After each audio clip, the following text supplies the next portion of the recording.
So here at Village Books, as I'm sure at my fellow bookstores, Third Place Books and Elliott Bay Book Company, we support a great many private book groups in our community, meaning they let us know what they're reading and we order and display them for their members to pick up. And there's a lot of great books for them to choose from. And it's rare to have an author's books consistently and completely make the rounds on those book group shelves. We're fortunate because both of the authors joining us tonight share that distinction. And though their books often share the same shelves, this is the first time I've seen them share the same stage, well, screen. So ever since Sarah Canary landed in 1991, Karen Joy Fowler has wowed and challenged readers with works grounded in history and flavored with magical realism. In addition to more awards than we can list here for her short stories, her 2014 novel, We Are All Completely Beside Ourselves, was awarded the PEN Faulkner and a finalist for the Man Booker. Though there's enough in her other 5 novels for us to discuss all night long, we're here to talk about Booth, an epic novel about the family behind one of the most infamous figures in American history, John Wilkes Booth. Kirkus Reviews says, the historical context that Fowler offers of a pre-Civil War America, of a deep moral divide, political differences tearing close families apart, populism and fanaticism run amok. The similarities to today are riveting and chilling. Historical Novels Review succinctly says, Booth is a sad, astonishing, and beautifully written look at a complicated, secretive family that failed to save one of their own from himself. Joining in conversation is Jess Walter, who himself is no stranger to writing about tragic characters and historical characters. He began his writing career in 1987 as a reporter for his hometown newspaper, the Spokesman Review, was a finalist for the 92 Pulitzer Prize as a part of a team covering the shootout and standoff at Ruby Ridge in northern Idaho. This became the subject of Walter's first book, Every Knee Shall Bow, in 1995. Jess has twice won the Pacific Northwest Booksellers Award for The Zero and We Live in Water, and the Washington State Book Award for The Cold Millions. Whatcom Reads, our community all-read program, has selected and just announced The Cold Millions as the 2022-23 title for Whatcom's largest book group. His book of short stories, The Angel of Rome and Other Stories, will be released on May 2nd. But we're here tonight to talk about Booth. So please welcome 2 writers who skillfully traverse whatever historical terrain they're in and who are at the top of their craft and who are always topping themselves. Karen Joy Fowler and Jess Walter.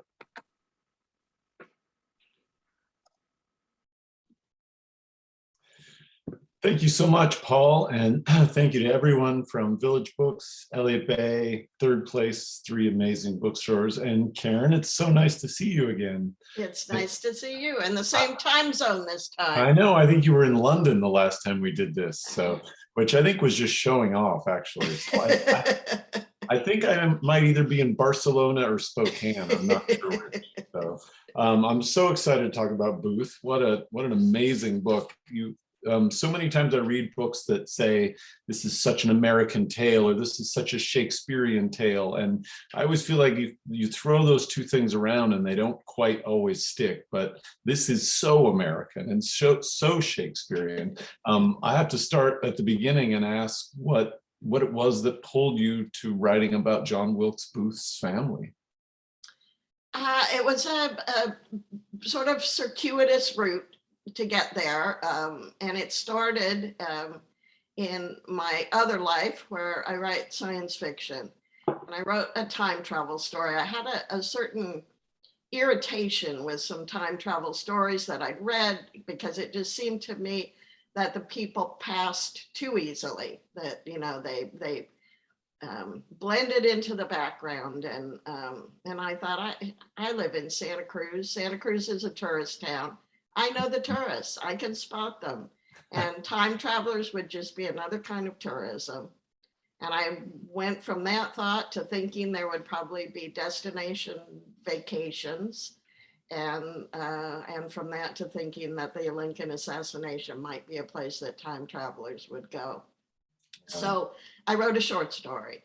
And while I was writing that short story, I started to read about the conspiracy and about John Wilkes Booth. And while I was doing that research, I read an account of Edwin Booth, his older brother, returning to the stage for the first time after the assassination. And I wrote another short story about that. And then I got, as I unfortunately quite frequently do, quite exercised about the lack of gun control in this country, and started thinking about the families of shooters and what horrific experience that, I mean, the victims, of course, going through something unimaginable, but also the families of the shooters going through something beyond bearing. And because I had the Booth family in my head from these previous stories, and because John Wilkes Booth is arguably the most famous man with a gun in all of American history, I started wondering what the impact of the assassination on his family had been, and whether I would find them culpable in some way if I looked into it. You know, how it could have happened, what their share of responsibility was, and what the impact on them had been. So that's how I started. And they have maybe the most fascinating patriarch, Junius Brutus Booth. Can you talk a little bit about John Wilkes Booth's father? I mean, he is. He could be. He's a book to himself. Or he five. is. He is quite a figure, and probably a large part of why I began to write the book, because I began to tell my friends the sort of astonishing escapades of Junius Booth Sr. And eventually they said, you know, why don't you just write a book? Stop just sharing with us. That is a good sign if you can't stop telling your friend. But he was probably the most famous actor in the United States at the time. He was considered, I think, by many people, including at least Walt Whitman, to be the premier Shakespearean actor in the US. He came from England. He started his theatrical career on Drury Lane in London, but various things happened there. One of them being that he fell into a feud with the most famous Shakespearean actor in England at the time, who was making his life very difficult. And he fell in love with a pretty young thing, and they fled to America, which is where all of the Booth children were born. But he was famous not only for his acting skills, which apparently were incredible, but also for bouts of insanity in which he might be in the middle of a performance and leave the stage, rush from the stage, take off all his clothes, climb a tree, and crow like a rooster. Right. And these things, as you would expect, made it into the newspapers. So it was he was famous in many, many ways. And would sometimes not leave the stage after his death. Yes. Yes. Those are some of the most, because you pick him up later in life at, this, it does seem like, again, this such an American topic. It's celebrity, not always for the right reason, though. One of my favorite stories about him is that when he was touring with his son Edwin was tasked with keeping him out of the bars, because he was quite a drinker, and he might not be able to make his curtain if he had a lot to drink. So on one occasion, Edwin locked him in their hotel room and went to the theater to arrange all of the things that needed to be ready for his performance that night. And when he came back, he learned that his father had bribed the innkeeper to bring him a straw and mint juleps, and that he had been drinking through the keyhole of the door the whole time Edwin had been gone. Yeah, such commitment to his craft. One of the other, I think, amazing and sort of brilliant decisions you make in the book is we think we know John Wilkes Booth, and he sort of hovers over this story, but it's told in a large part through the siblings, through Rosalie and Asia, and even Edwin, who was an actor, was a pretty well-known actor in his own right. Yeah, it's one of the first decisions that I made was that I did not want to write a book about John Wilkes Booth. I know sort of the basic outlines of why he killed Abraham Lincoln, but nothing seems to me to quite cover in a way that satisfies me as a full explanation what happened. And I didn't want to pretend that I understood things that I don't understand. And I don't like him very much. He's not my idea of a nice person. It's also sort of inapproachable, and yet I felt like by going through the family, seeing the rivalries for attention, for to sort of claim the mantle of the father, you almost get a shadow version of what forms this character. Yeah, I think, there's certainly, for all of my protestations that I'm not writing a book about John Wilkes Booth, I am also very aware that his character and the assassination we all know is coming. Jess early in our discussion before we started said that he would not spoil things by telling the readers how it's all going to end, but there I have just done so. Anyway, there was a narrative tension. I'm well aware that although I am trying to keep the focus off him, that he is using up a lot of the light, and that the book has a different kind of charge when he's on the page and when he's not on the page. Yeah. I regret it, but I couldn't avoid it. But I think it's masterful, because you still have such sympathy for a character like Rosalie, and just the way the lives were different for and there were 10 Booth children. Is that correct? There were 10 Booth children. 4 of them died before they became adults. Yeah. One of them died at age 11, a couple of them around age 3, and one at about 18 months.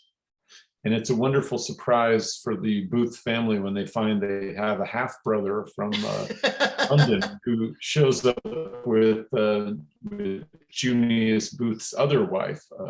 Not to give too much away, but yes. It's funny, I think we imagine that that these messy soap opera lives were sort of invented somehow in our time, but Junius Booth's life just seems so worthy of drama. Absolutely, and he is not the only one.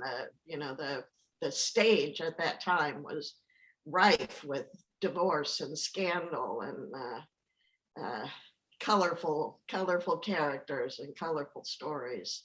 Yeah, but.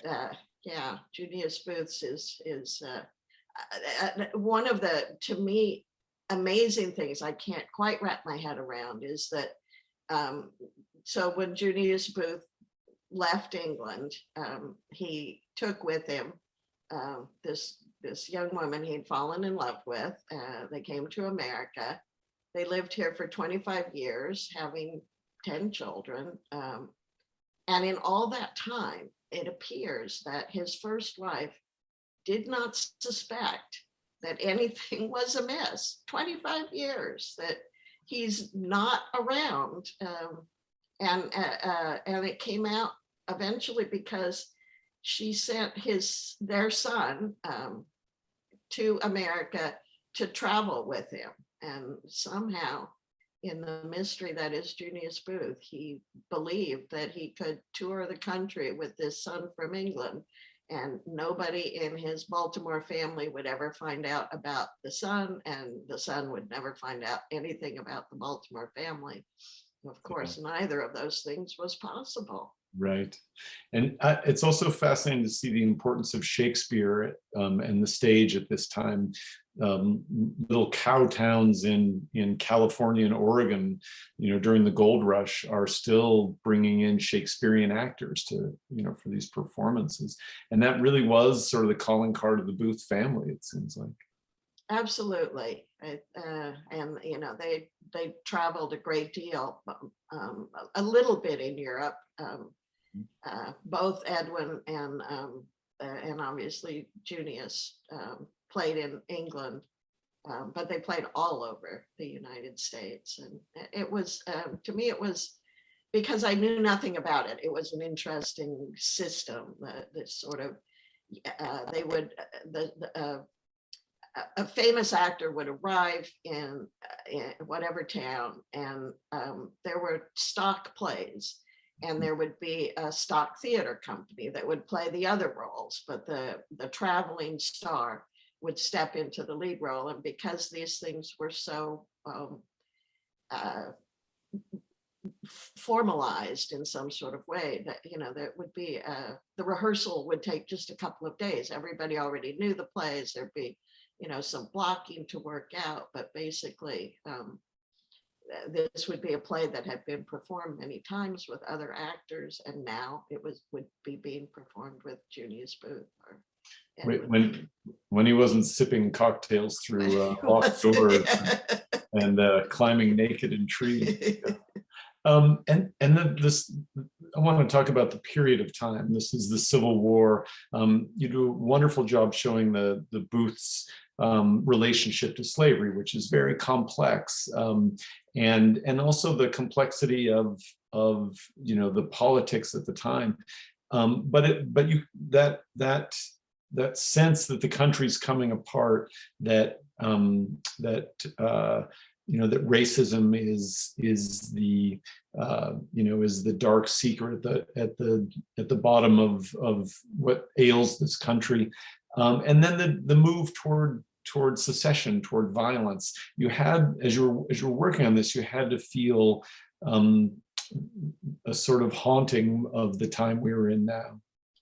Absolutely. And that that was not a late revelation, but a later revelation. As I said, I started off with thinking about basically the issue of guns and gun violence, and I was really stupefied by Trump's election. I honestly did not expect it. I made many, many, many promises to my friends in Europe that this would not happen.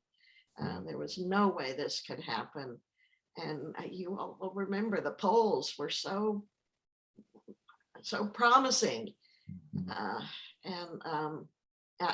was just really, it really knocked the pins out from under me.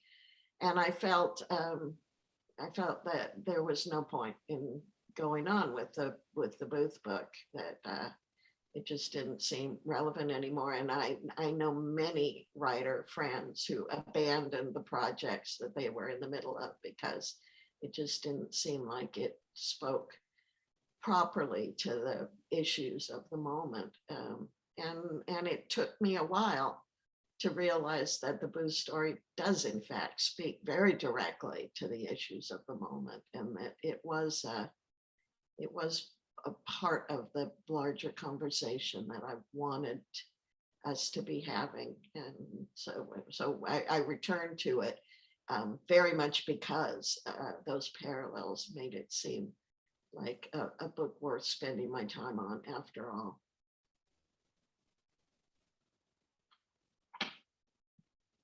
Have I frozen, or have you? Somebody has frozen. It looks like Jess is frozen. Okay, we can. Yeah, he's having some internet issues. Okay. I think I'm back. Yes. Yep. Okay. Hooray! All right. I'm We'll go away again. Yeah. I can't Bye-bye. promise I won't slip away again for another cocktail through the door. Having written an historical novel, and in a similar way felt some of the echoes of the time, did you come out of all of that research looking at the present day in a different way? Did it give you hope? Did it make you think that we are just circling these same issues endlessly? When you study that period, what does it tell you about the disunity of the United States right now? I think that it has made me look differently at the world. And this is not the first book to do this, but my last book, we're all completely beside ourselves. I was steeped in primatology, and when you start looking at human behavior through the lens of primates, that's a very hard thing to turn off as well. But yes, I think that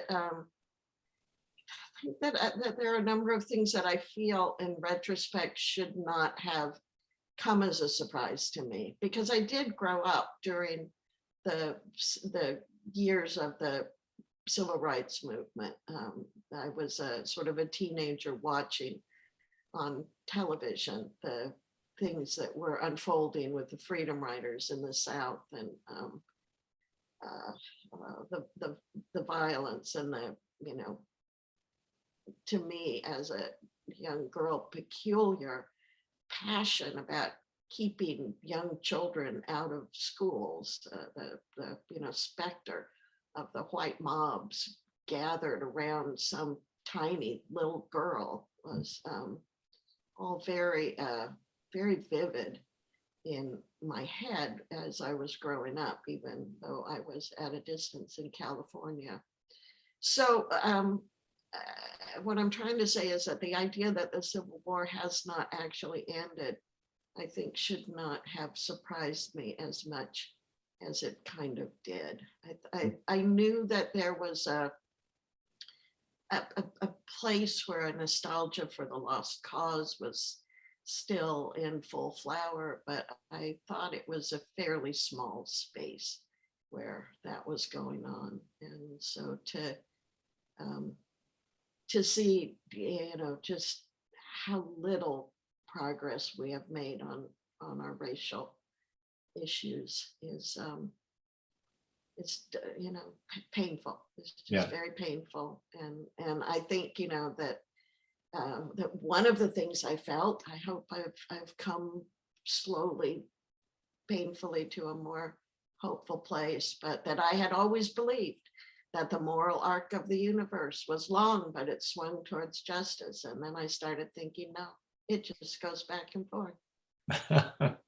Like a metronome. Yeah. Like a metronome. Yeah. Yeah. Go ahead. You look around the world at some of the other conflicts, and it doesn't seem like any of them ever end. Ireland has not put to bed that the whole issue there. Pakistan and India can't bear each other. I had a similar feeling after the research, and then I had this image of that we do keep circling back to the same things, but I envisioned maybe it was a spiral staircase, and while we're circling back around, maybe we are ascending. We are, more countries come online with human rights, over time, and so that's the only hope I have to offer after seeing the way history circles, is that maybe there is still some upward climb to it. Can you talk about with the current events in Ukraine, it's hard to see the spiral staircase. It's hard to see it going up. Yeah, maybe it goes down sometimes. Can you talk about your research? Was a lot of this history known to you? Is it pretty well written and covered? There's a great deal of material. This family, I am not the first person to be completely fascinated by this family, and of course John Wilkes Booth is also an enduring fascination for a lot of people, and so there was no shortage of material. The tricky part was figuring out what I felt was solid information and what was not, because one of the results, I think, of having a brother who's so infamous is just a great deal of mythology around the family, so that I could find a story about them and I would find it in several sources. And yet, if I tried to track it back to its actual beginnings, I would feel very doubtful about its veracity. And to the extent that I was able, I did try to stick to the historical record. As I said, as much as I could. Obviously, everyone will understand that I did not actually know what Edwin Booth was thinking or what they were saying at the dinner table, but in the larger movements, I did try to be accurate. I had an incredible gift early on. I had read a man named Terry Alford, writer named Terry Alford, did just a magnificent biography of John Wilkes Booth.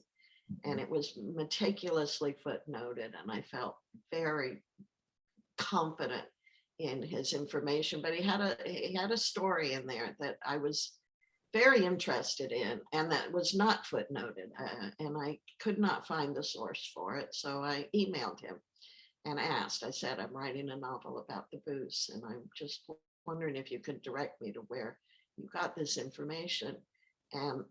And he emailed me back instantly, and he said, "Oh, I've been researching the Booths for 30 years. Would you like to see my papers?" And so I, just an incredible act of generosity. I was able to piggyback on 30 years of research that someone else had done and just handed to me.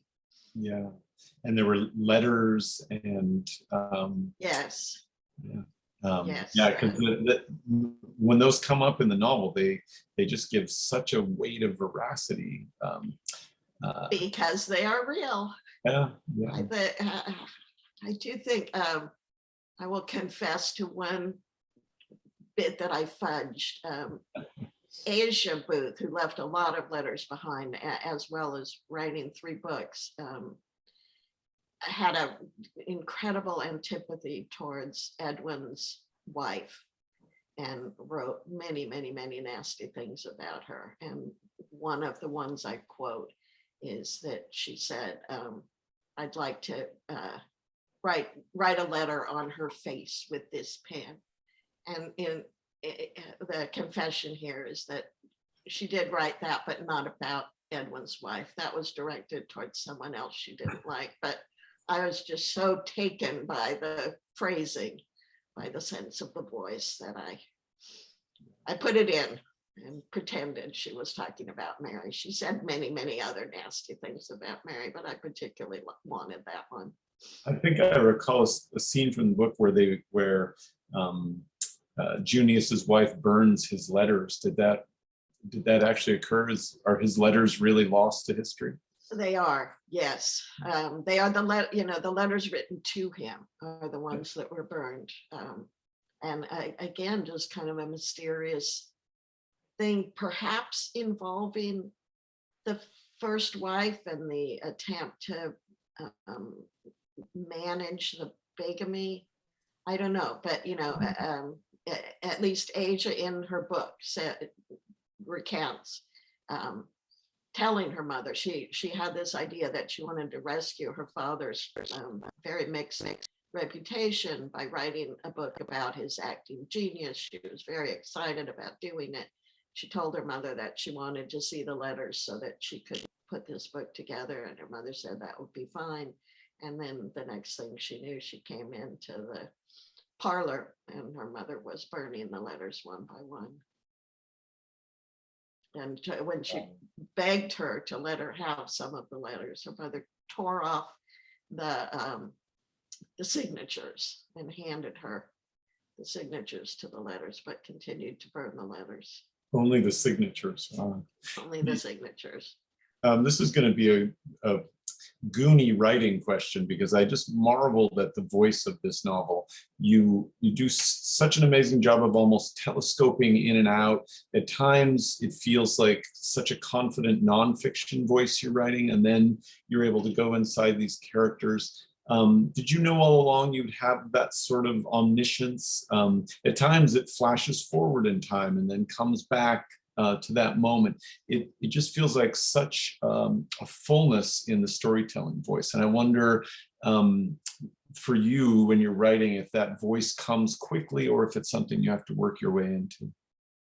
Well, thank you.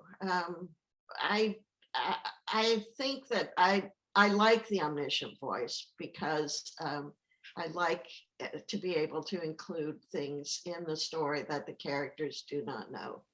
And so I need the omniscient voice in order, if I didn't have it, I wouldn't be able to tell you that the state song of Maryland refers to Lincoln as a tyrant, and that the most recent attempt to pick another state song, one that does not refer to the Northern scum, as recently as 2021 failed.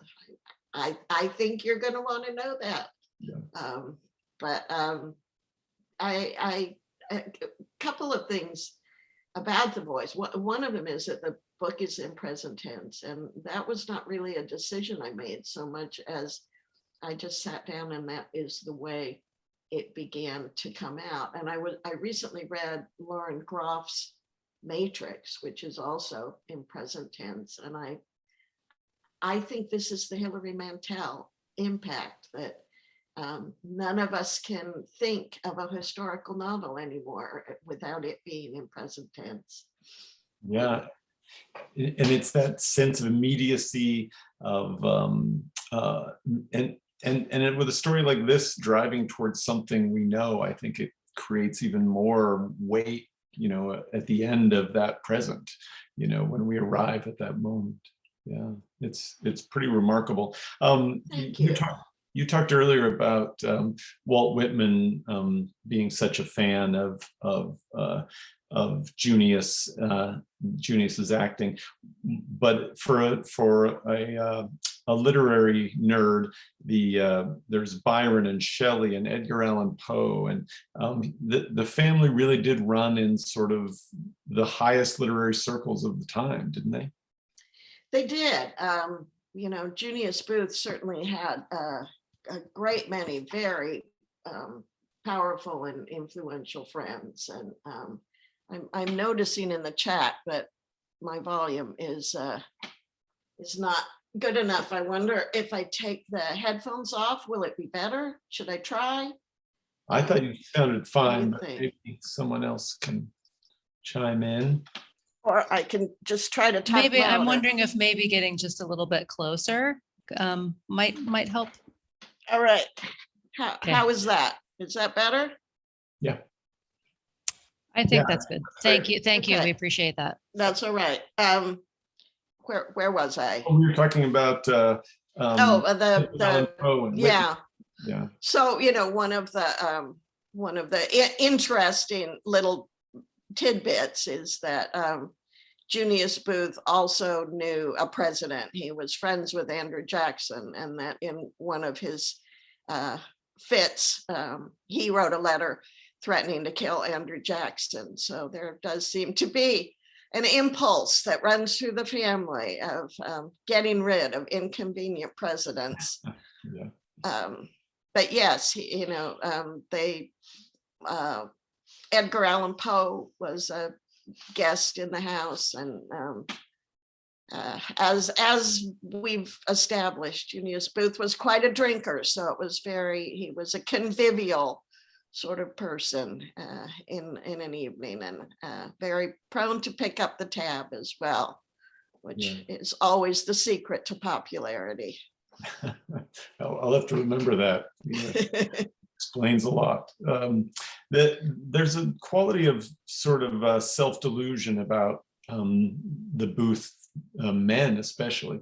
And I came away again feeling like this was a description also of kind of the American quality, the American ability to fall for entertainers and con artists, to be that the place where politics and entertainment sort of intersect, which unfortunately in our time we know that clearly, but that again, that's not something new, that these things existed then as well. Do you think Yes. yeah. Yeah, absolutely. And I think that although they weren't the very first, because Lord Byron had already cut a swath, but the two Booth boys of Edwin and John Wilkes were the kind of celebrities that, young women met them at the stage door and tried to seize locks of their hair and rip off parts of their clothing in order to take home a souvenir. And that the stage managers at their performances sometimes had to come out and beg the women in the audience to behave in a ladylike manner while the Booth boys were performing. So they had they had an easy celebrity because they were good looking and soulful, I think, when they were on stage. Their father felt very strongly that politics was not a matter that actors should get involved in. I think he felt, anything sort of controversial would cut into your audience, and that it was best if actors remained quiet on the great issues of the day, which was a frustration to me around the issue of slavery, because they left so little in terms of their own opinions, with the exception of John Wilkes, who left a great deal. But the rest of the family was opposed to slavery, and in a kind of generational way. You can see that that the people who came from England and did not grow up with slavery were strongly opposed to it. And the next generation, which is the one I'm paying the most attention to, grew up with it all around them and opposed it, but also, I think, didn't see it in a lot of ways, which is again hard to wrap your mind around, because there are some strange details in the kind of slavery that they were around. And they there was a couple who the husband ran the farm, and he was a freed man, but his wife was enslaved, and she was their housekeeper, and he was the farm manager. And during the many, many months when Junius Booth was traveling, and so they were very close to this family. This family was in and out of their lives and their house all the time. And then Mary Ann, the Booth mother, had another best friend who was a white woman, a neighbor who owned slaves. And at a certain point in the lives of all of these people, their best white friend, Auntie Rogers, owned the children of their best black friend, Ann Hall. And yet, I can't find that anybody wrote anything about it. I'm really curious about how they processed those facts, but they did not leave a record to help me through that. Yeah, I think that's what's so helpful in having those daughters and those other characters, because you do sort of show the moment when I think it's Rosalie realizes that one of her childhood friends is enslaved, and that that they aren't just working for the family. And that's so fascinating, the way it dawns on them. The cruelty of that whole system, the term slavery, that I don't think a lot of people are aware that there were some enslaved people who were working off terms, a certain number of years. So I think it's brilliant the way the novel handles that within the family, even coming to terms with it. Again, just in terms of the peculiarities of the dreadful system, and looking again at the Hall family, because a child born to an enslaved woman would be enslaved, and a child born to a free woman would be free. At a certain point, Joe Hall was able to buy the freedom of his wife, Ann Hall, and they continued to have children, which meant that, you know, half of their children were enslaved and half of their children were free. And the idea of, you know, the sort of family dynamics around that is also very strange to think about. Well, I'm going to make sure we get to the questions, but it's a fascinating novel, and one of those novels you put down and feel like you've learned so much too, which is one of my favorite things. It's a great joy of reading fiction, is when you also come away knowing more than you did. The first question: how was it decided the two of you would be in this Zoom? I think that was divine wishes. I'm not sure. We had done, Karen had been nice enough to join me from London for an event about my book, and so when they asked, and being a fan of her work, I was so excited to get a chance to do it. So well, this is maybe a moment where I could just say I think The Cold Millions is fantastic, and I think, you know, talk about things we know nothing about. Labor history in the U.S. is a huge blank spot in our educational system, and yeah. So your book is wonderful. Well, it's the thing I came away thinking with this, that we are able to, you know, by the time history gets to us, it's broken down to one or two details, you know, and the context turns out to be everything when you're trying to piece it together. Janet Oakley says Booth was said to be a member of the Knights of the Golden Circle. He traveled to Canada during the war to meet with other conspirators. Did his family also have these political leanings? And she adds Baltimore was a hotbed of intrigue, which clearly comes out in the novel. But talk about his family's leanings a little bit. No, the family, as I said, they were largely quiet on the issue, on political issues, but they were pro-union. They were very pro-Lincoln, and they were anti-slavery. So John Wilkes was alone in the family in his beliefs. He held his beliefs more passionately, I think, than the rest of the family held their beliefs. So they kind of allowed him to, you know, carry on the arguments he wished to have, and maybe didn't give him the pushback that might have been helpful. Although Edwin did at a certain point have an enormous fight with him, and threw him from his house. This was over the war and over Lincoln in particular. And I think that she's probably not right, but I think that the mother and the family blamed Edwin for isolating John in that way, and felt that that was a factor in driving John to do what he did. But as you point out, that John was working with many other people. He was part of a much larger conspiracy. And I don't think that there's anything that Edwin or anybody else in the family could have said or done that would have dissuaded him.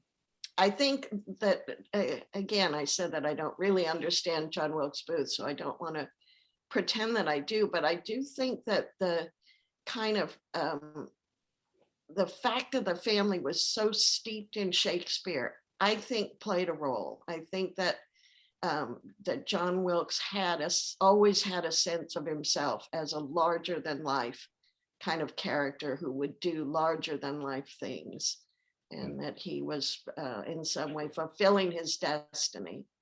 There's a moment when three of the Booth brothers are in Julius Caesar, and I just slapped my head. Of course they were, you know.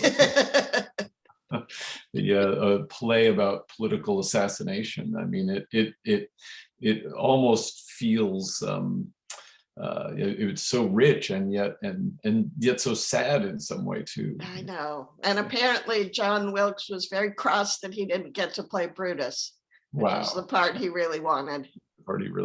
Yeah. Lillian Dabney asks, were you drawn to any particular family member?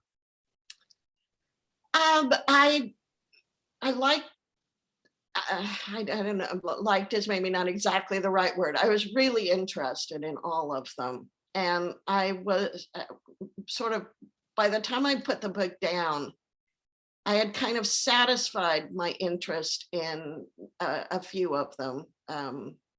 But I remained very interested in what to me in some ways is the weirdest member of the family, which is the youngest brother, Joe. And there just was not a lot of information about him, but what there was is just so bizarre. Among other things, Joe joined the Confederate Army and then deserted, and then joined the Union Army and deserted, all within 1 year. I think there cannot be many other people who deserted both the Confederate and the Union Army in a single year. And somebody, a family friend, said about him that he was either very stupid or he did an excellent job of pretending to be. To be stupid. He was a doctor, but I don't think that was as hard in those days to get that degree. So he's a blank slate in many ways that interest me. He was also a kind of outlier in the family, didn't really fit in with the rest of them. Yeah. And then Rosalie, as I try to make clear in the afterword, there's very little information about Rosalie. So I continue to be very interested in her as well. And as a character, she's basically the one I made up. I had lots to work with Asia and Edwin, and very little with Rosalie. So I know the things that happened to her, but who she was, I don't know. But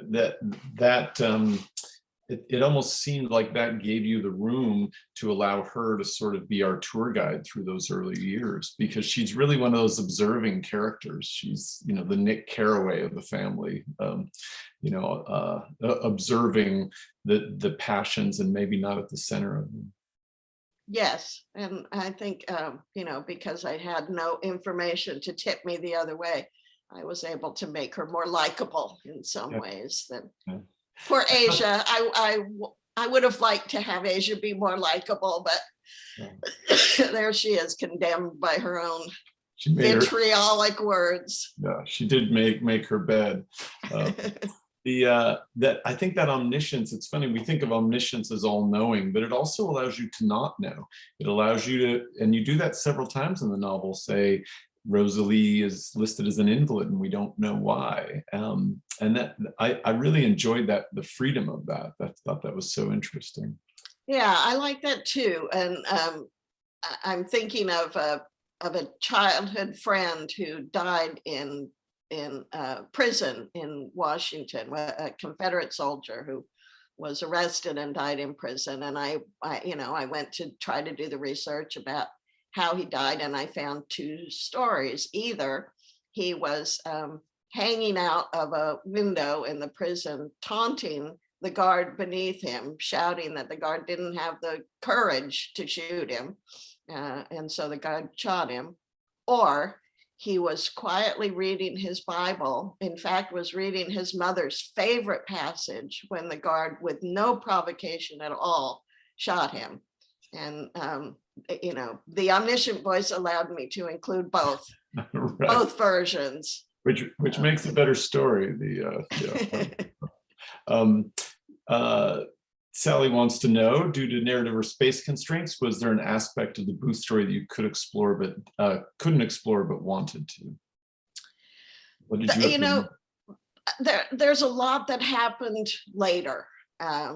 But I'll be honest, the book, it seems very long to me, and I had grown weary. And so I thought that maybe we'd had enough, or maybe I'd had enough. But, Edwin has a whole second disastrous marriage, which is its own drama. And Asia moves to England and has a tragic life. So I think when I first imagined the book, I was very focused on what the impact of the assassination would be on their lives. And so the book I was imagining was a book in which the assassination happened fairly early. And then the bulk of the book was about the repercussions of it. But I ditched that plan for a couple of reasons. One of them was just that I found their early lives so fascinating, and there was so much there, so much happening at every moment. It's one damn thing after another. And so I didn't want to jump quickly to the period after. And then, in a completely unearned way, the pending assassination lent a sort of narrative urgency, tension that would have dissipated once the assassination took place. So.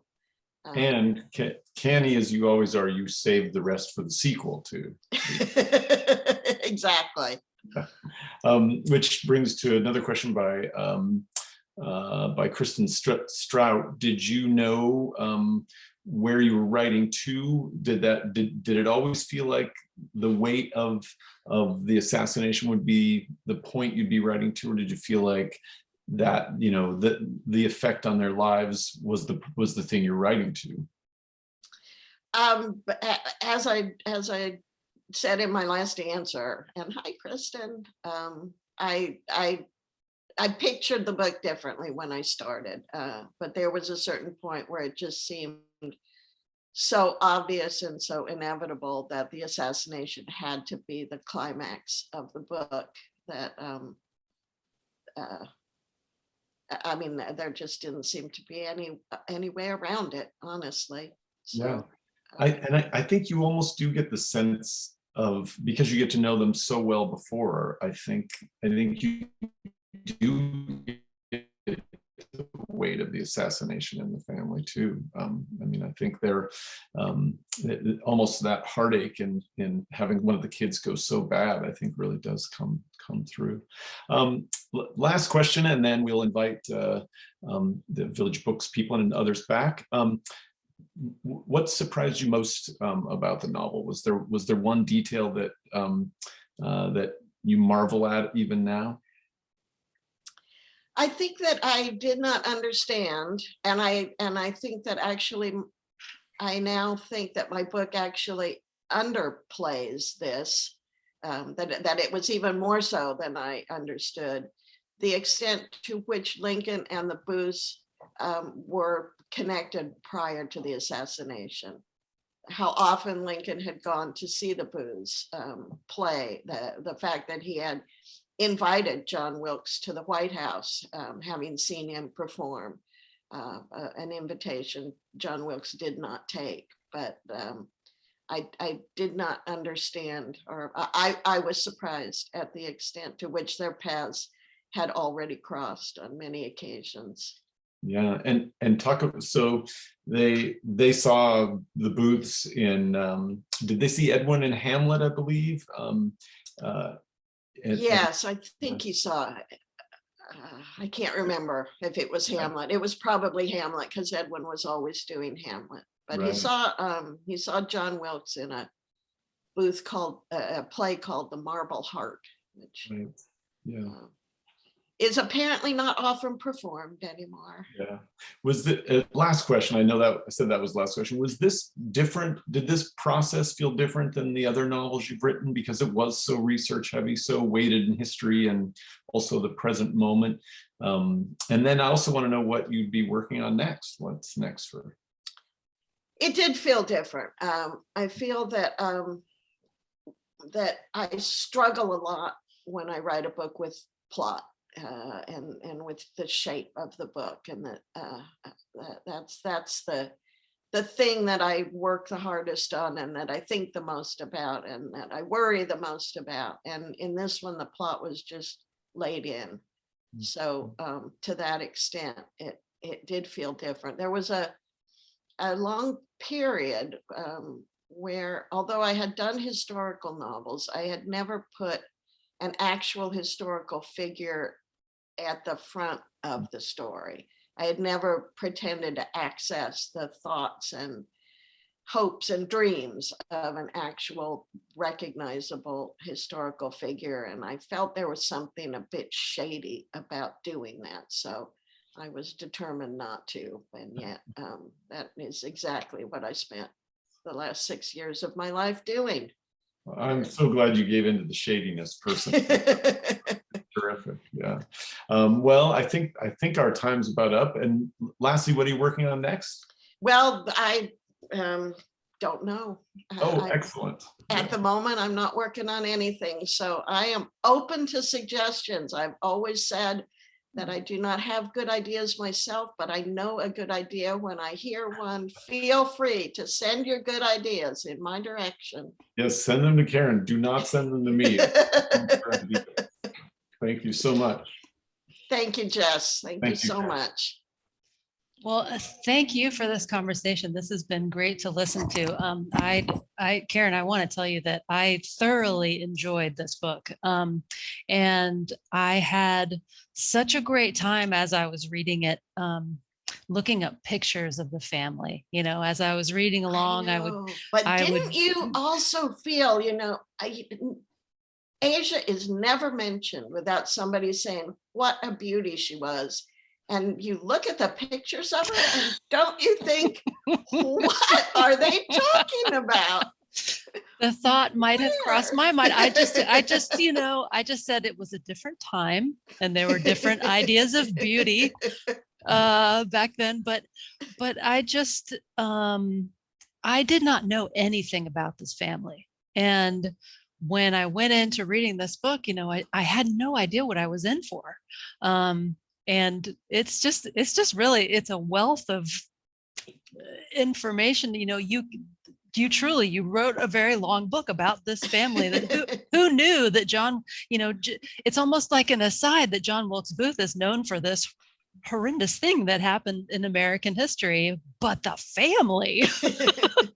So anyway, I really appreciated it. So thank you, Claire. Thank you. And I do want to let everybody know that Village Books, Third Place Books, and Elliott Bay Book Company all have autographed copies of Booth.